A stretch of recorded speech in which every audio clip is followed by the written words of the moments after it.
ya lelo abengi mwana mwasi wana abetie masasi akufi akimi braza na milito azana braza zokima deja adame mwana mwasi wana kawa dezo adame kazo atambola ke abengi ba stratégique ya tukutana kusembo abete nguba ya kuza tambola deja ke na milito yo ajanga ma braza anga ma braza ake deja wana penza asali mabe koboma mpona nini koboma omoni soni sikoyo ndenge place ekomisaka motu koboma pourquoi il fallait s'assumer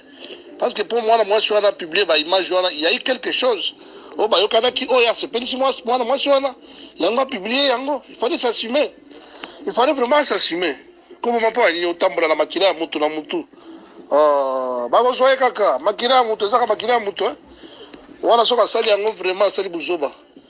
po mwana mwasi wana koma tina niveau ya kopublier baimage oyo c'est-à-dire qu'il y a eu quelque chose oyo bayokanaki te alors il fallait s'assumer mpona nini koboma wana asali mbeba et puis on va l'arrêter à correspondre na baacte na ye c'est un assassin. Dans version ya beteli bino wana nde vraie version ya dossier tozomona voilà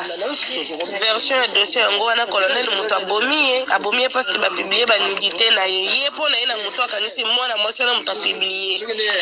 orke mwana mwasi moto apiblie te camarade ya mwana mwasi nde apiblie azwi bafoto na telefone ya moninga